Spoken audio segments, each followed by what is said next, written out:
दिग दिगंत है, दिशा में दिग दिगंत है, मतलब कहीं पे जोर आना चाहिए ना। नहीं नहीं, दिग दिगंत है, दिशा में दिग दिगंत है, दिशा में दिग दिगंत है। ये थोड़ा नहीं, प्रत्यक्ष का तो आ गया। अच्छा, प्रत्यक्ष से मैं प्रत्यक्ष से गा के एक क्लू ट्रैक रखता हूँ मेरा। चलिए, एक हेलो हेलो आ रहा है।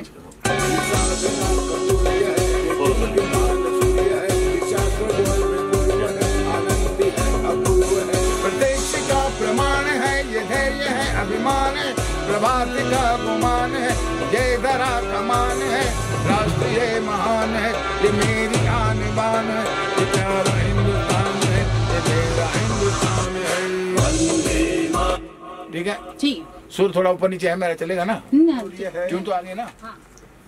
दिशा सूर्य है, दिशा में आनंदी है। अच्छा, ये अनादि है, अपूर्व है, प्रत्यक्ष का प्रमा। एक साथ लेते हैं। प्रत्यक्ष करके आप आगे तक साथ छूटेगा तो चलेगा, फिर अपन पंच कर लेंगे ना वहाँ से। हाँ, यहाँ से शुरू करें तो ये अनंत है, दिशा में दिग दिगंत है, ये वाक्य में हलंत है और अग्नि सा ज्वलंत है, ये साधना का तूर्य है, दैदीप्यमान सूर्य है, दिशाग्रजों में पूर्व है, अनादि है, अपूर्व है, प्रत्यक्ष का प्रमाण है, ये धैर्य है, अभिमान है, प्रभात का गुमान है, ये धरा कमान है, राष्ट्र ये महान है, ये मेरी आन बान है, ये प्यारा हिंदुस्तान है, ये मेरा हिंदुस्तान है। चलिए दिलीप जी बताइए, आज जिस तरह से गाना का रिकॉर्डिंग हो रहा है, किस गाना का है? गाना हमने भी सुना, लेकिन हम आपके मुंह से सुनना चाहते हैं, किस फिल्म के लिए और किस मुद्दे पे गाना बन रहा है? सर, ये इस वक्त तो अभी फिलहाल फिल्म का नहीं है, राष्ट्रगान है हमारा। और मुकेश पांडे जी, राकेश पांडे जी इसके प्रोड्यूसर हैं, और डॉक्टर राज साहब ने इसको लिखा है और साधना जी से गाया है। मैंने फर्स्ट टाइम मतलब राष्ट्रगीत रिकॉर्ड किया है, मतलब इस तरीके के जो वंदना जिसको कहनी चाहिए, क्योंकि इससे पहले जैसे वंदे मातरम जो कई गाने हो चुके हैं, वंदे मातरम तो जनगण मन है, उसी तरीके से ये राष्ट्र एक तरीके से गान हुआ है। और राष्ट्रगान को लिखा जो हमारे डॉक्टर साहब ने इतना प्यारा लिखा है कि मैंने इतने 1800 गाने करने के बावजूद भी मैंने ये फर्स्ट टाइम ऐसी लिपि देखी, जैसे नीरज साहब और अपना क्या नाम है बैरागी साहब जो, तो ये बड़े बड़े राइटरों के जो लेखनी है वो सेम मुझे इसमें नजर आई। और जब मैंने कंपोज, मुकेश जी ने मुझे कहा कि दिलीप भाई ये गाना है, इसको देखिए कैसा हो सकता है, तो सुनने के बाद ही मुझे इंस्पायर किया। मैंने बोला नहीं सर, इस पर कंपोज करते हैं। फिर गाना कंपोज होने के बाद में मैंने साधना जी से बात की, तो साधना जी ने भी जब सुना तो कहा कि नहीं दिलीप भाई अपन लोग करते हैं ये गाना। फिर हम लोगों ने मुकेश जी को कहा कि हाँ रेडी होते हैं, फिर डॉक्टर साहब से इजाज़त लेके और ये गाना बना रही है। मुझे उम्मीद है कि 2021 ही नहीं, ये सदियों तक चलेगा, जिस तरीके से हमारे बाकी गाने चलते हैं देशभक्ति के। हमारे देश वंदना का जो गाना है राष्ट्र का, ये पहली मरतबा इतना प्यारा रिकॉर्ड हुआ है, और मुझे उम्मीद है कि ये हर साल गाया जाएगा 15 अगस्त को और 26 जनवरी को। सर आज जो किस किस को आपने लिया है सिंगिंग के लिए, कौन कौन? आप भी इसमें कुछ कंट्रीब्यूट करेंगे? नहीं, मैं इसमें ये मेन गाना साधना जी का और कोरस का ही है। और क्योंकि इसमें हमने जब ये गाना करना चाहा तो इसमें सोचा कि क्या कोई लड़की ली जाए या लड़का लिया जाए, तब बाद में डिसाइड ये हुआ, हमारे मुकेश पांडे जी ने, सर ने,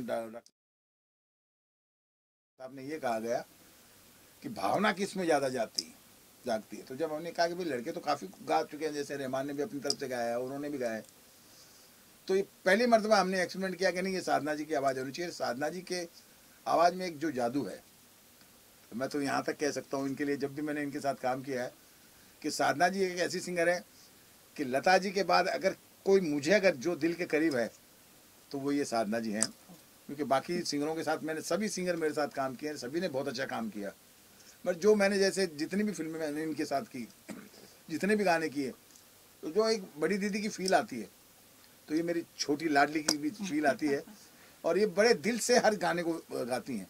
इन्होंने बाकी भी इस प्रोडक्शन के, मतलब ओम इंटरनेशनल प्रेजेंट के जो ओम के जो गाने गाए हैं काफ़ी अच्छे गाए हैं, और मुझे उम्मीद है कि ये गाना भी आगे बहुत चलेगा हम लोगों का। दिलीप जी गाना हमने सुना, गाना के जो पंच थे, एक एक वर्ड थे, इतने हार्ड थे। बाकी देशभक्ति के हमने काफी गाने सुने, वो सुनने में, और ये जो गाना है काफी हार्ड, एक एक जो वर्ड्स लिखा हार्ड लिखा, मतलब क्या इसमें इतना इसका पूरा श्रेय जो जादूगिरी, जो कलम की जादूगिरी की है डॉक्टर राज साहब ने की है, क्योंकि इसके लिए सही विवरण और सही इसका जो बात बता सकते हैं आपको कि इस गाने की क्या व्याख्यान है, किस तरीके से इन्होंने क्यों किस भाव से लिखा है। तो वो डॉक्टर साहब ही, मैं चाहूँगा कि डॉक्टर साहब आप इस पे नज़र डालें जरा। सर क्या कहना चाहेंगे डॉक्टर साहब इस बारे में? अगर बात जैसा कि सबसे पहले आपका पूरा परिचय। मैं डॉक्टर राज सिंह, भारत सरकार में अधिकारी हूँ और अखबारों के लिए कविताएं लिखता हूँ। मैंने करीब 100 कविताएं लिखी हैं, लेख लिखता हूँ हिंदी में और अंग्रेजी में। और ये मेरी एक कविता है, ये मेरा हिंदुस्तान है कविता है। इस कविता के ऊपर ये गीत बन रहा है। जैसा कि दिलीप भाई ने कहा, ये देशभक्ति का गीत है, ये राष्ट्र वंदना का गीत है, भारत की वंदना का गीत है। और इस गीत में, गीत के शब्दों को साकार करने के लिए एक प्रतिष्ठित संगीतकार का संगीत इसमें मिला है। दिलीप भाई ने इसमें संगीत दिया है और ये अपनी वाणी से इस गीत को सुशोभित किया है साधना जी ने। तो मुझे पूरा भरोसा है कि इतनी बड़ी वाणी और इतना बड़ा संगीत जब इन शब्दों के साथ जुड़ेगा तो ये बहुत अच्छा गीत बनेगा। और इस गीत में एक अलग बात ये है कि देशभक्ति के बहुत सारे गीत हैं, उसमें एक एडिशन ये करना था कि देश की संस्कृति और उसकी आध्यात्मिक शक्ति को, राष्ट्रभक्ति और आध्यात्मिक शक्ति दोनों के मिश्रण इस गीत में है। इसलिए क्योंकि इस गीत में बहुत सारे ऐसे शब्द हैं जो शास्त्रों से हैं, तो उनमें मुश्किल शब्द आना स्वाभाविक है। पर मुझे नहीं लगा कि साधना जी ने जितनी आसानी से हर शब्द का उच्चारण किया है, तो उसमें मुझे ऐसा नहीं लगा कि इसमें कुछ मुश्किल शब्द था। उन्होंने बहुत खूबसूरत तरीके से अच्छा उच्चारण किया हर शब्द का। और मुझे ऐसा लगता है कि दिलीप भाई ने और साधना जी ने इस गीत के साथ न्याय किया है। राज जी, आपने अभी तक 100 से ज्यादा कविताओं अखबारों के लिए लिखी हैं, तो ये आपका ये पहला डेब्यू वीडियो है कि पहले कर चुके हैं आप? नहीं, ये पहला है। मैंने इससे पहले गीत कोई नहीं हुआ, कविताएं बहुत सारी लिखी हैं, पर ये पहली कविता है जिसके ऊपर एक गीत बना है, रिकॉर्ड हुआ है, जो गीत रिकॉर्ड हुआ है। साधना जी, इस गाने की बात करें, जहाँ तक वंदे मातरम है, सीधे सी बात है, राष्ट्रगान की बात है, देश की बात है, ये चीजें कितनी मुश्किल होती है करना? कोई एक वर्ड गलत निकल जाए या कुछ भी हो जाए, कितना मुश्किल सोच समझ के बोलना पड़ता है। जी बिल्कुल सही है। ये गाना ही बहुत मेरे लिए बहुत महत्वपूर्ण है और जो देशवासी हैं सभी इस गाने को बहुत मन से, बहुत प्यार से गाएंगे, क्योंकि ये गाना ही इतना प्रेरणादायी है। इसमें हर एक शब्द जो है वो बहुत सोच समझ के डॉक्टर साहब ने लिखा है।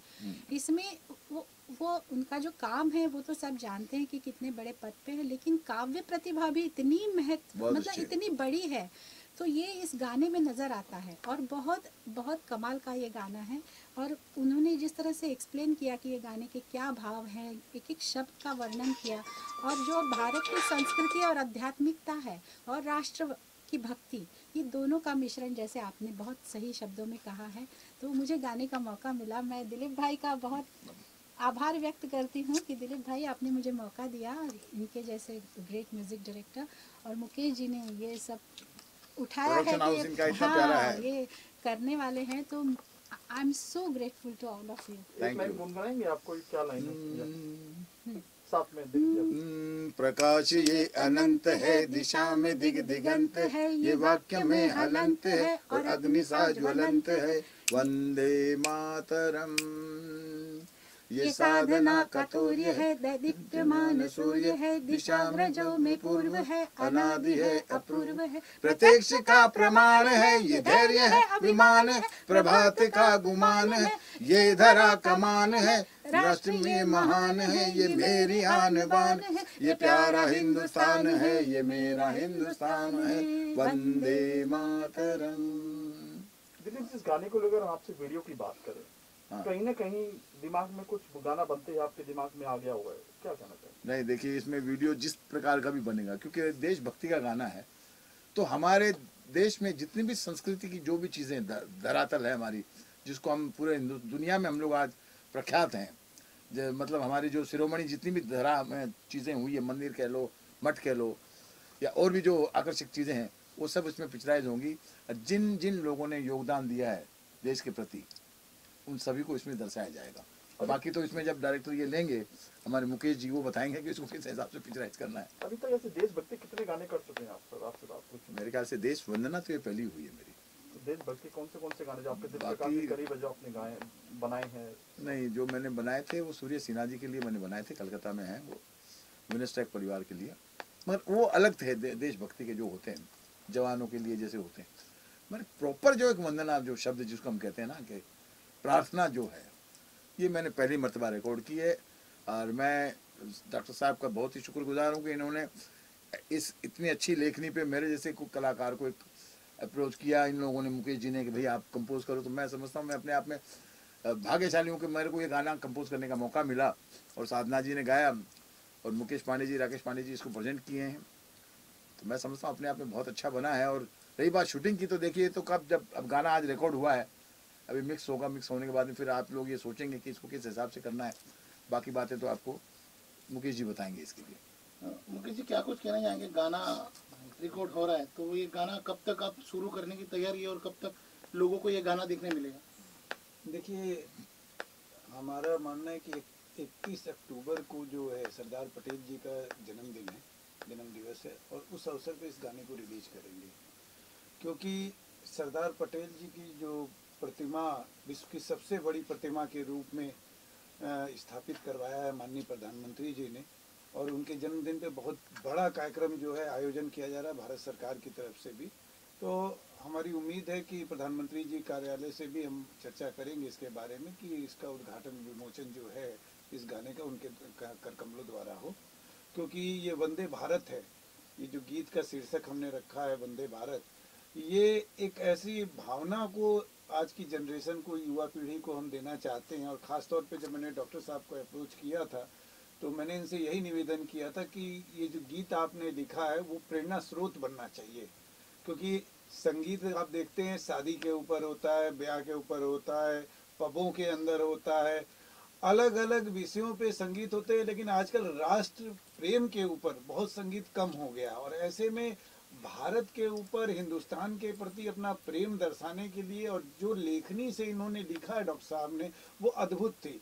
और उसको देखने के बाद मुझे लगा कि इस गाने के साथ, इनके गीत के साथ में न्याय अगर कोई कर सकता है तो दिलीप सेन साहब कर सकते हैं, और साथ में साधना जी की जो साधना है अगर इसमें सम्मिलित हो जाए तो राज साहब की मेहनत सफल हो जाएगी और हमारा प्रयास वंदे भारत का सफल हो जाएगा। बहुत बढ़िया सर, बहुत मुकेश बढ़िया। जी अगर बात करें तो गाने में क्या मतलब किसी एक्टर को लेके बनाएंगे या किस तरह से गाने को लेके बनाएंगे? देखिए, ये एक्चुअली गाना इस गाने को जब भी हम पिक्चराइज करेंगे, ये किसी एक्टर के बस की बात नहीं है इसके अंदर आना। क्योंकि गाने के अंदर जो शब्दों का आप जो चयन किया गया है वो ऐसे शब्द हैं कि वो अपने आप में ही समझिए कि हिंदुस्तान बोल रहा है। तो जब हिंदुस्तान बोल रहा है तो इसकी कल्पना जब रची जाएगी तो मैं उसमें खासतौर पे डॉक्टर साहब का भी, साधना जी के अनुभव को भी, दिलीप सेन साहब का भी, क्योंकि ये प्रश्न इन्होंने भी मुझसे पूछा था कि किस तरीके से इसका पिक्चराइजेशन किया जाए। मैंने कहा जब दीदी गा लेंगी उसके बाद दीदी का भी अनुभव पूछेंगे, क्योंकि इसका टेम्पो इतना हाई है और ये इतना विजन और इतनी शक्ति दे रहा है कि अगर जरा भी डायरेक्शन और पिक्चराइजेशन में गलती होगी तो ये समझिए जो इसकी शक्ति है वो छिड़ हो जाएगी। तो अभी ये कंप्लीट हो जाता है तो फिर इसके ऊपर डिस्कशन हम लोग मिलके करेंगे, क्योंकि ये गाना हम सबका है, आप सबका है, पूरे भारत का है। चलिए, थैंक यू सर। थैंक